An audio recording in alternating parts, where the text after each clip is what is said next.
This election has caused a lot of stress as people across the country decide on which way to cast their vote, and a lot is at stake. Joining us this morning is Dr. Molly O'Shea to share tips on how to manage stress going into election week. Thanks for coming in this morning, Molly. Oh, happy to be here. All right, so first off, is this election in particular causing any more stress than in elections past, or does it just seem like it is because it's in the present? Well, you know, that's a great question because if you're like me, it's stressful, right? So the American Psychological Association has been looking at that question for decades, and actually, this year is a little different. 2020 and 2024 showed higher levels of stress than any previous elections. And actually, about 70% of people ranked it as one of the most stressful components of their lives right now. Yeah, I can believe it. I mean, even on Sunday, I was watching the Lions football game, relaxing time, have a pop and, some chicken wings. And every commercial, both sides are coming at you and you're getting all worked up. Is it constant commercials and now we get, text messages and, we see stuff on social media. Is that kind of compounding all this? For sure. I mean, we are in a battleground state, so we're really getting inundated.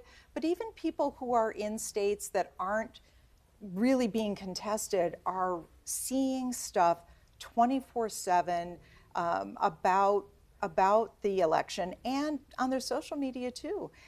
And what makes it even more difficult is that there's inflammatory rhetoric on both sides of the equation, and there's really worst case scenario drawing about everything. So instead of having images of, well, maybe it'll all work out, the images that are being painted are, this is the worst possible thing that could happen, and here's what we're going to do about it. Plus, people have disagreements with their family, with their friends about the politics, and that creates difficulty too. So you don't feel safe even talking about politics anywhere, and you don't feel like you can do anything. You feel helpless. Yeah, definitely a very tense time for many. All right, so let's talk about how people can maybe help themselves feel a little less stressed. What are some tips you might have? Yeah, well, stress is the result of feeling afraid, of feeling uncertain, and feeling isolated from everybody. So you want to approach it with that mindset, and you can't just meditate this away. That'd be great, but it's not going to work.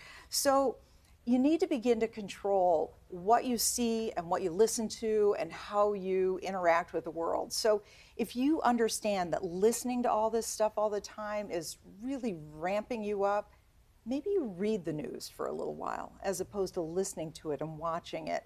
And that may decrease your stress because you still want to be informed, but you don't want to be absorbed in it. Maybe if you're feeling isolated, you don't have to talk about politics, but maybe you talk about just the stress of it. Mm-hmm. And that could be a way you feel connected to people without having to worry about talking about politics. The holidays are coming up and maybe you've been separated from your family over politics. Maybe you pregame, and I'm not even talking about the Lions game, go Lions, but maybe you pregame by saying, look, guys, can we just not talk about politics this Thanksgiving? Let's just get together and talk about other stuff. And that way you create an environment where you're not walking into Thanksgiving dinner like already on pins and needles. And if feeling helpless is your thing, obviously vote. We have early in-person voting, awesome. And if you have a certain candidate or a certain proposal that's really your jam, this is your last weekend. Make your mark. Go out there, work on it. I'm glad you mentioned Thanksgiving dinner, not only because it got me thinking about all the good food I'm going to be having. Yeah, you're hungry, I'm but sure. I think there's a lot of wishful thinking that after Tuesday, all this rhetoric's going to stop, and that's not going to be the case. So that stress level might not just take a deep dive on Wednesday morning. So we got to be prepared for the long haul here. For sure. I think that in the best case scenario, we'll have answers, but half the country is going to be disappointed. And the other half of the country is going to be elated. And how do you be a good loser and a good winner in these scenarios, even if we do have an answer, and chances are we won't. So I do think the stress isn't going to just go away at that point.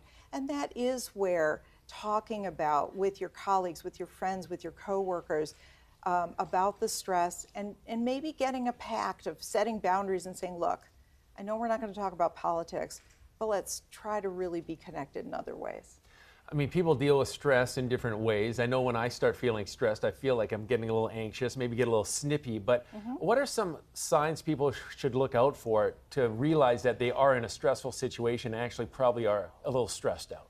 Yeah, I think that there are physical signs of stress. Your muscles are tense, your heart begins racing, and you're feeling edgy. I think you were great to mention the snippiness, right? If your friends are like, hey, or your spouse is, giving you that eyeball, you're probably under stress, and you want to be taking it back a notch and really thinking about how can I come into this moment in a calmer place. But I think again, obviously the exercise, the mindfulness, avoiding substances, alcohol and marijuana, they don't help stress. They may in that exact moment, but chronic use actually worsens stress.